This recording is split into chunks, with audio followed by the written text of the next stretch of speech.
Most of us fall into this trap without realizing it. We think peace is what happens after everything lines up, after the job offer, after the argument resolves, after the to-do list is done, after we fix the thing that's currently bothering us. But what if peace actually has nothing to do with things being fixed? What if peace is a way of seeing, not a reward for getting life perfect? I've seen this over and over with clients who are extremely capable, driven, organized. They build entire lives around trying to earn peace by achieving perfection.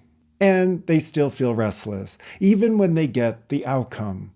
One client described it like this: I kept chasing a feeling I thought I'd get once everything was handled, but the calm never lasted. That's when the shift began. Not by fixing more, but by training how they relate to what is. Peace, it turns out, comes from the story we tell ourselves about what's happening. In that story, we can train it. There's a moment right before peace settles in when you stop fighting. You stop fighting the breakup, the delay, the confusion, the fatigue. You stop pretending things should be different, and for one breath, you let it be what it is. That's acceptance, and it's not passive. It's not, oh well, I guess this is my life. It's active allowance. One friend said it best: I thought acceptance meant giving up, but when I really accepted what was happening, I finally had the energy to respond, not just react. Acceptance frees up emotional bandwidth. It doesn't mean you stop growing. It means you stop leaking energy into arguing with the moment. And from that stillness, peace becomes available. And from peace, clarity. Here's what most people miss. Peace isn't just a state you fall into when the stars align. It's a skill. You've probably had glimpses of it. Those moments on a quiet trail or after a deep breath when you realize nothing has changed outside, but something inside feels still. That's perception training. The phrase, everything is exactly as it should be, isn't just a spiritual platitude. It's a lens, one that takes practice to hold.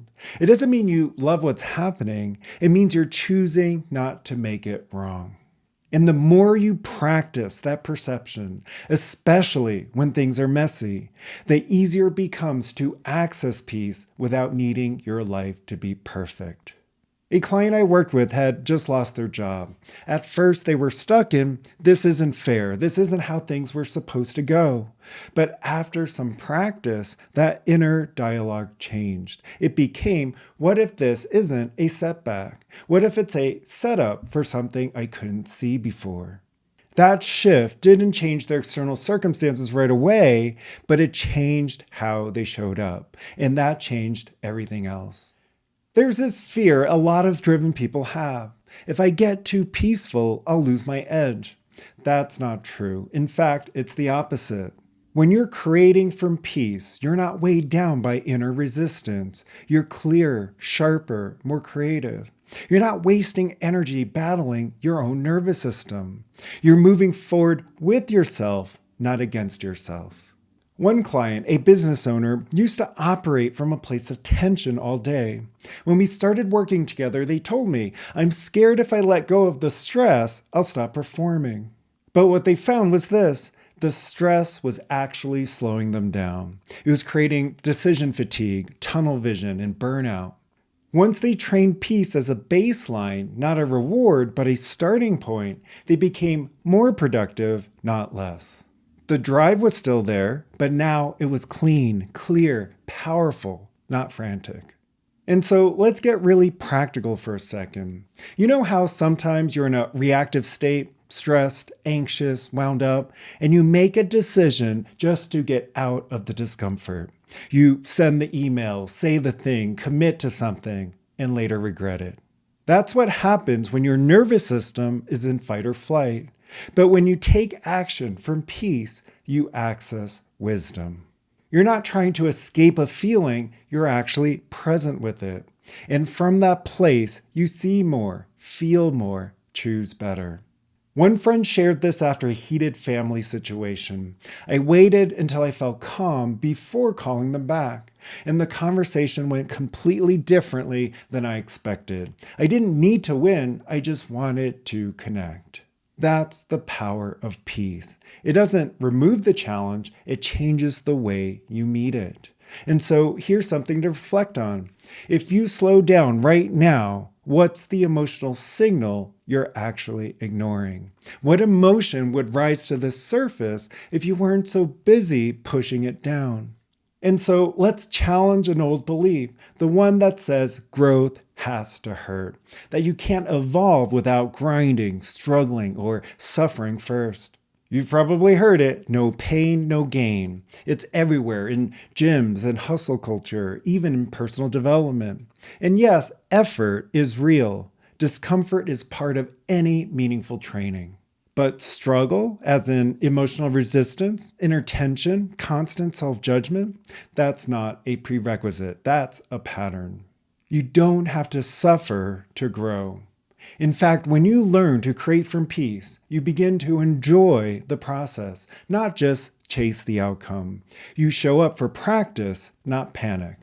You move through hard things with a grounded nervous system, and that makes the hard things not easy, but cleaner.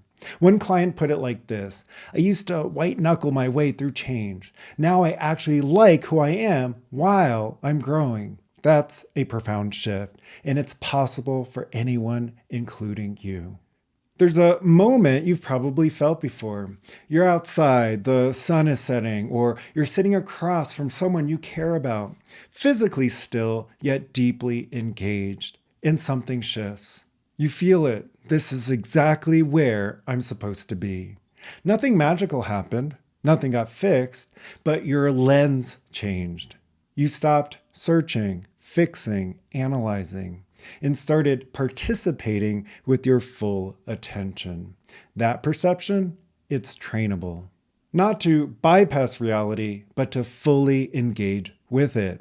Because the truth is, feeling like things are aligned isn't a fact. It's a choice that gives you your energy back, a choice that opens your heart without shutting down your brain, a choice that lets you move forward, clear, grounded, and open. If you're ready to start training your inner world with the same clarity and structure you bring to everything else, I've built a system for that. It helps you integrate thoughts, emotions, and nervous system so you don't just understand your patterns, you actually shift them. Check out the link in the description below. And if you want more tools like this, follow me on Instagram at Mike Wang Coaching, or join my free weekly newsletter where I share grounded insights and emotional training tools you can actually use. Thanks for watching. I'll see you in the next video.